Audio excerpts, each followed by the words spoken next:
Hello बच्चों, welcome to थॉटस्पॉट academy. मैं हूं शिवी शर्मा और आज हम लोग क्लास 10 का chapter 3 linear equation in two variables को कंटिन्यू करेंगे। बेसिकली इससे पहले वाली क्लास में मैं 2 वीडियोस बना चुकी हूं। 2 वीडियोस में मैंने अच्छे से एक्सप्लेन किया हुआ है कि कैसे हम ग्राफिकली और एल्जेब्रिक कोफिशिएंट्स को कंपेयर करके उनके नेचर को देख सकते हैं। सॉल्यूशंस किस टाइप के होंगे वो हम देख सकते हैं। लेकिन बेटा हर बार ग्राफिकली उनका सोल्यूशन निकालना ठीक नहीं होता, मिस्टेक्स हो सकती हैं। तो उसके लिए मैथमेटिक्स में हमारे पास अलजेब्रिक मेथड्स भी होते हैं। आज की क्लास में हम बेसिकली 2 मेथड्स पे फोकस करेंगे, सब्स्टिट्यूशन मेथड और एलिमिनेशन मेथड। ठीक है, इक्वेशंस के सॉल्यूशंस को फाइंड करने के लिए। तो चलो स्टार्ट करते हैं। Okay, now we have 2 equations. ठीक है, तो 7x minus 5y equals to 2 and x plus 2y is equals to 3। सबसे पहले मैं इन इक्वेशंस को नेम करूंगी। ठीक है, तो अब फ्रॉम इक्वेशन फर्स्ट, बेसिकली आपको सब्स्टिट्यूशन मेथड में करना क्या है, मैं सबसे पहले सब्स्टिट्यूशन मेथड डिस्कस कर रही हूँ। सब्स्टिट्यूशन मेथड में बेटा आपको करना क्या है कि आप किन्हीं भी दोनों इक्वेशंस में से किसी एक इक्वेशन का वेरिएबल सेपरेट करोगे। मुझे यहाँ पे इन दोनों इक्वेशंस में इक्वेशन नंबर 2 का वेरिएबल x जो है उसको सेपरेट करना इजी लग रहा है, तो मैं इक्वेशन नंबर 2 ले रही हूँ। ऐसा नहीं है मैं फर्स्ट लूँ तो आंसर नहीं निकलेगा। आप फर्स्ट को अलग, फर्स्ट के किसी भी वेरिएबल को अलग करके भी इसका सोल्यूशन निकाल सकते हो। ठीक है, तो हम क्या कर रहे हैं यहाँ पे first equation from equation number 2 मैं सेकेंड इक्वेशन ले रही हूँ। तो ये हो गया x plus 2y is equals to 3। ठीक है, अब x is equals to 3 minus 2y। Okay बेटा, अब देखो, अब क्योंकि मैंने इक्वेशन नंबर 2 ली है तो मैं इसमें x के वेरिएबल की वैल्यू को इक्वेशन नंबर 1 में सब्स्टिट्यूट करूंगी, 2 में नहीं करूंगी। जो इक्वेशन का मैंने वेरिएबल सेपरेट किया है उसके अलावा दूसरी इक्वेशन में मैं वैल्यू सब्स्टिट्यूट करूंगी। तो अब हम यहाँ पे substitute the value of x in equation number 1. Okay, so equation number 1 is 7x minus 15y is equals to 2. So 7x is 3 minus 2y minus 15y is equals to 2. So 21 minus 14y minus 15y is equals to 2. 21 minus ये हो गए 29y is equals to 2. So minus 29y is equals to 2 minus 21, that is y is equals to minus 19 upon minus 29. Okay बेटा, तो ये value आ गई y is 19 by 29। ठीक है, अच्छा अब हमारे पास y की वैल्यू आ गई। तो अब आपको पता है आप किसी भी इक्वेशन में y की वैल्यू सब्स्टिट्यूट कर सकते हो और आपको आंसर मिल जाएगा। तो now put y is equals to 19 upon 29 in equation number, चलो मैं 3 में रख देती हूँ। ठीक है, तो अब यहाँ से आपको x की वैल्यू पता चल जाएगी। तो x कितना था बेटा, 3x minus 2y। तो x is equals to 3 minus 2 into 19 by 29। ठीक है, तो कितना आ गया, 3 माइनस, पहले मल्टीप्लाई करो, 38 by 29। ठीक है, तो 3 माइनस 38, अच्छा एलसीएम लो, 29 38। ठीक है, तो 77 माइनस 38 कितनी वैल्यू आ गई, इट्स 49 अपॉन 29। ठीक है बेटा, तो ये था आपका सब्स्टिट्यूशन मेथड। अब देखो, इस मेथड में बेसिकली जो गलती बच्चे करते हैं, आप पहले वो सुन लो, बस वो गलती मत करना। वो क्या होती है कि यहाँ पे आपने x की वैल्यू जो है वो सेपरेट कर ली। ठीक है, किसी भी एक इक्वेशन से आपने वेरिएबल को सेपरेट किया। तो नॉर्मली बच्चे क्या करते हैं, सेम ही इक्वेशन में x की वैल्यू पुट कर दी। ऐसा नहीं करना है, यहाँ से फिर आपकी वैल्यूज तो इक्वल आ जाएंगी। इसलिए जिस भी वेरिएबल, जिस इक्वेशन के वेरिएबल को आप सेपरेट कर रहे हो उसकी वैल्यू सब्स्टिट्यूट किस में करनी है, दूसरी वाली इक्वेशन में। ठीक है बेटा, इस बात का ध्यान रखना बस। ओके, अब दूसरा मेथड जो है वो है आपका एलिमिनेशन मेथड। मैं सेम इक्वेशन को एलिमिनेशन मेथड से सिखा रही हूं। ठीक है बेटा, अब आप वीडियो को पॉज करो और इसको आप चाहो तो सॉल्यूशन को नोट कर लो।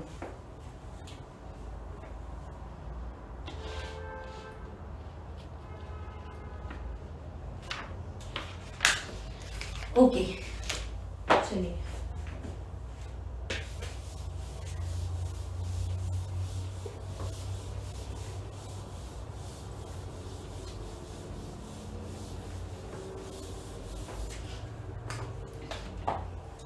देखो बेटा, एलिमिनेशन मेथड अपने नाम से ही पता चल रहा है कि इसमें हम एलिमिनेट करेंगे, किसी भी एक वेरिएबल के कोफिशिएंट्स को इक्वल करेंगे और उनको एलिमिनेट करेंगे। देखो करना कैसे है, सबसे पहले तो चेक करो कि x का कोफिशिएंट या फिर कौन सी इक्वेशन से आप y का कोफिशिएंट इक्वल बना सकते हो। या तो x के कोफिशिएंट्स को इक्वल बनाओ या फिर y के कोफिशिएंट्स को इक्वल बनाओ। ठीक है बेटा, तो मैंने अब यहाँ पे फिर से इनको फर्स्ट और सेकंड इक्वेशन मार्क कर दिया है। अब देखो मुझे यहाँ पे इजी क्या दिख रहा है, मुझे यहाँ पे इजी दिख रहा है कि अगर मैं x में 7 की मल्टीप्लाई कर दूंगी तो फिर मुझे 7x मिल जाएगा। ठीक है, फिर वो पूरी इक्वेशन में, अच्छा मल्टीप्लीकेशन कभी भी सिर्फ एक वेरिएबल से नहीं होता, पूरी इक्वेशन में प्लस कर रहे हो तो left hand side right hand side करते हैं, माइनस कर रहे हो तो वैसे ही करते हैं, मल्टीप्लाई कर रहे हो तो सेम पूरी इक्वेशन को मल्टीप्लाई करोगे। ठीक है, ये आपको रूल पता होगा। ओके, तो यहाँ पे मल्टीप्लाई इक्वेशन 2/7। ठीक है, तो देखो ये इक्वेशन नंबर 2 क्या हो गया बेटा, 7x plus 7 into 2 14, y is equals to 21। और यहीं पे आप सेकेंड इक्वेशन फर्स्ट इक्वेशन को भी नोट कर लो। तो नाउ इक्वेशन फर्स्ट क्या है, 7x minus 15y is equals to 2।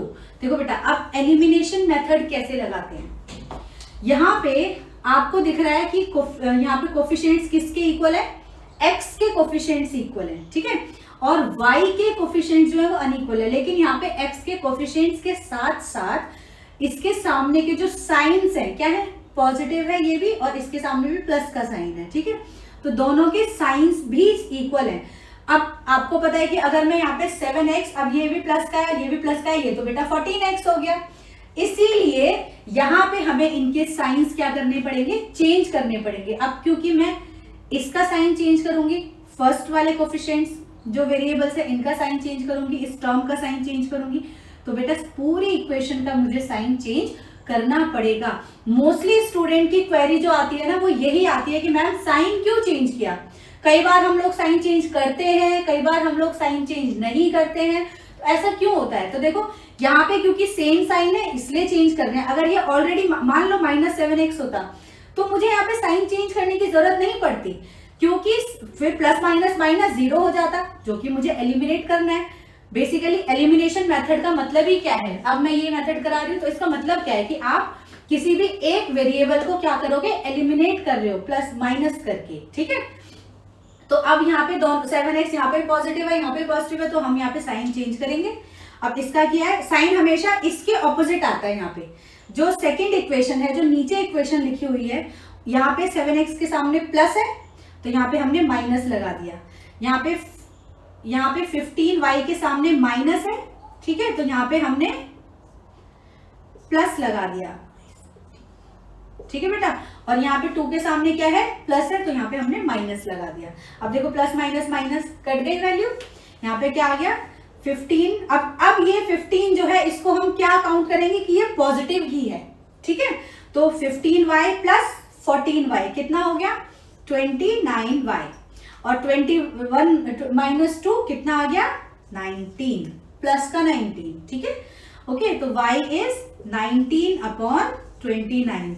अब वीडियो को आप बैक करके देख सकते हो कि वहां पे y की वैल्यू 19/29 ही आई थी सब्स्टिट्यूशन मेथड से। ठीक है बेटा, अब यहां से जब आपके पास y आ गया तो आप x को भी कैलकुलेट कर सकते हो। कैसे कर सकते हो, now put the value of y in any equation. अब तो आप चाहे फर्स्ट में रखो चाहे सेकंड में रखो, मैं फर्स्ट में रख रही हूँ, मैं सेकंड इक्वेशन में रख रही हूँ। ठीक है बेटा, तो सेकंड इक्वेशन क्या है, x plus 2y is equals to 3, तो x plus 2y is 19/29 is equals to 3। ठीक है, तो x कितना, ये आ गया 38/29 इक्वल्स टू 3। अब मैं इसको ट्रांसपोज करूंगी तो ये आ गया 3 माइनस 38/29। ओके, तो x आ गया बेटा, सेम सिचुएशन आ गई है ना। तो ये 77 माइनस 38/29, तो कितनी वैल्यू आ गई, इसकी वैल्यू आ गई आपकी 49/29। ओके, ठीक है।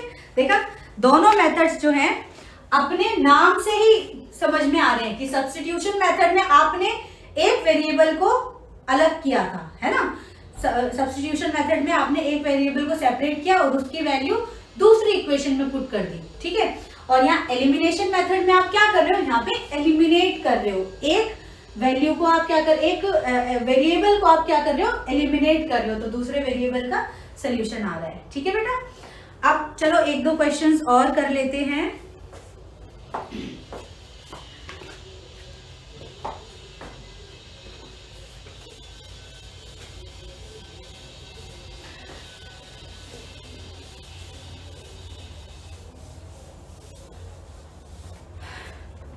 देखो, ये क्वेश्चन मैं इसलिए करा रही हूँ क्योंकि इसका सोल्यूशन बच्चे जहाँ पे बहुत ज्यादा कंफ्यूज होते हैं उनके आंसर्स में होते हैं, कई बार इक्वल वैल्यूज आ जाती हैं, इसलिए, ठीक है। तो ये एग्जांपल नंबर, ये एग्जांपल एनसीईआरटी का ही है, द कॉस्ट ऑफ 2 पेंसिल्स, ठीक है, मैं जल्दी जल्दी लिख रही हूँ बस। The cost of 2 pencils and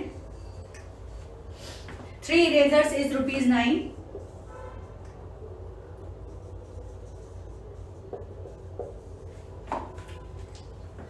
बेटा, स्टेटमेंट से इक्वेशंस कैसे बनाते हैं वो भी मैं आपको एक वीडियो अलग से बना के बता दूंगी, ठीक है। And the cost of 4 pencils and 6 erasers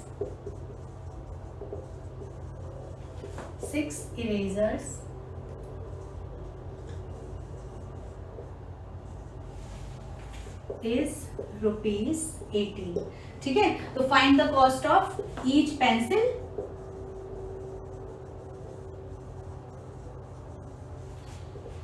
and each eraser, ठीक है। अब बेसिकली हमें करना क्या है, हम लेट कर लेते हैं कि let the cost of 1 pencil and 1 eraser, है ना, अलग अलग लेट कर लेते हैं। तो let the cost of 1 pencil is X rupees and the cost of 1 eraser is Y rupees, ठीक है। तो अकॉर्डिंग टू क्वेश्चन इक्वेशंस बना लेते हैं। क्या है बेटा, 2 पेंसिल्स और 3 इरेजर्स का कॉस्ट 9 रुपीज है, यानी कि 2 पेंसिल्स यानी कि 2x plus 3y is equals to 9। और सेकेंड इक्वेशन क्या होगी बेटा, 4x plus 6y is 18। Okay, अब देखो, सबसे पहले अब मैं इन दोनों में ही दोनों मेथड्स बता देती हूँ।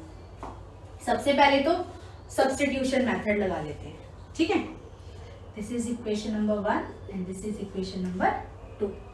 नाउ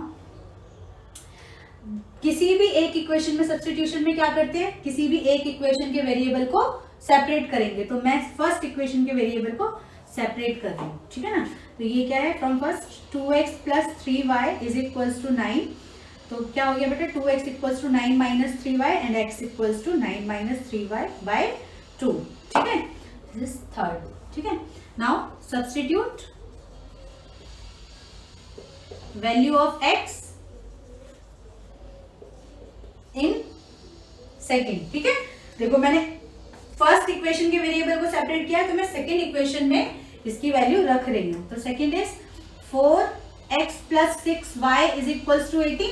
इसमें वैल्यू पुट करते हैं तो क्या आ गई, 4x is 9 minus 3y upon 2 plus 6y is equals to 18। Okay, so it's cut कर दिया तो 9 to the 18 minus 6y plus 6y is equals to 18। देखो बेटा, यहां से हमें क्या दिख रहा है कि 6y माइनस 6y 0 हो गया, तो मींस 18 इज इक्वल्स टू 18। ये तो दोनों वैल्यूज इक्वल आ गई।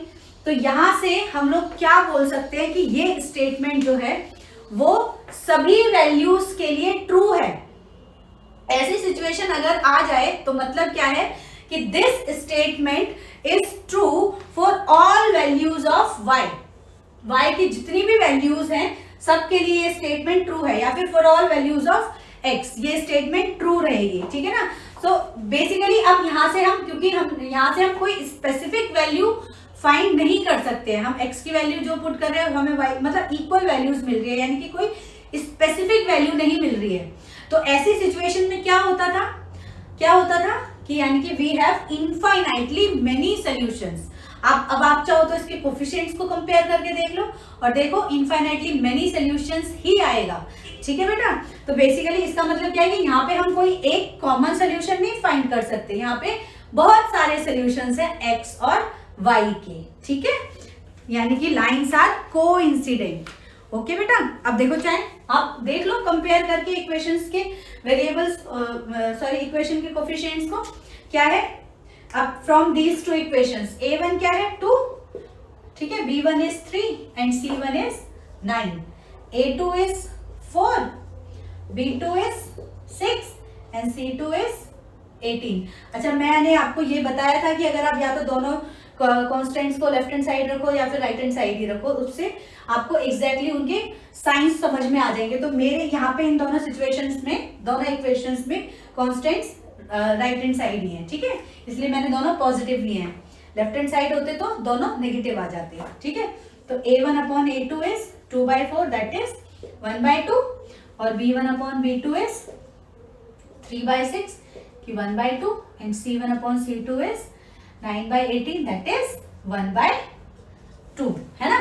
तो इसका मतलब क्या बेटा, क्या सिचुएशन आ गई, क्या आ गई, a1 upon a2 is equal to b1 upon b2 is equal to c1 upon c2। ये तो कोइंसिडेंस हो गया, मैंने बताया था ना कि तीनों इक्वल आ जाए, मतलब याद कैसे रखना है, कोइंसिडेंस, है ना, कोइंसिडेंस हो गया कि तीनों ही इक्वल आ गए, तीनों के रेशियोज, ठीक है। इसका मतलब क्या है कि जो अगर इसका ग्राफ, आप इसको ग्राफिकली भी चेक करना, तो इसका मतलब दोनों इक्वेशंस का जो ग्राफ होगा वो एक के ऊपर दूसरा लाई करेगा, ठीक है, जो लाइन होंगी वो लाई करेंगी, यानी कि equations have infinitely many solution,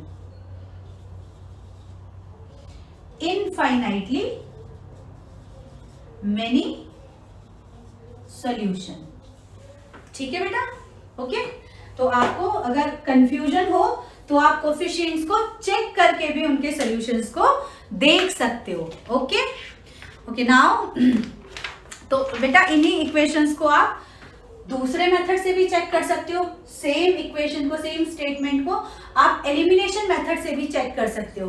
तो एलिमिनेशन मेथड में भी बेटा दोनों जो सॉल्यूशंस होंगे वो इक्वल आ जाएंगे, यानी कि ये स्टेटमेंट जो है वो क्या हो जाएगी, नो सॉल्यूशन, ठीक है, नो कॉमन सॉल्यूशन, कोई कॉमन सॉल्यूशन नहीं रहेगा। अच्छा, एक और एग्जांपल लेते हैं, मतलब वहां पे तो इनफाइनाइटली मेनी सॉल्यूशन हो गया, यहाँ पे तो अब कुछ और इक्वेशन देखते हैं।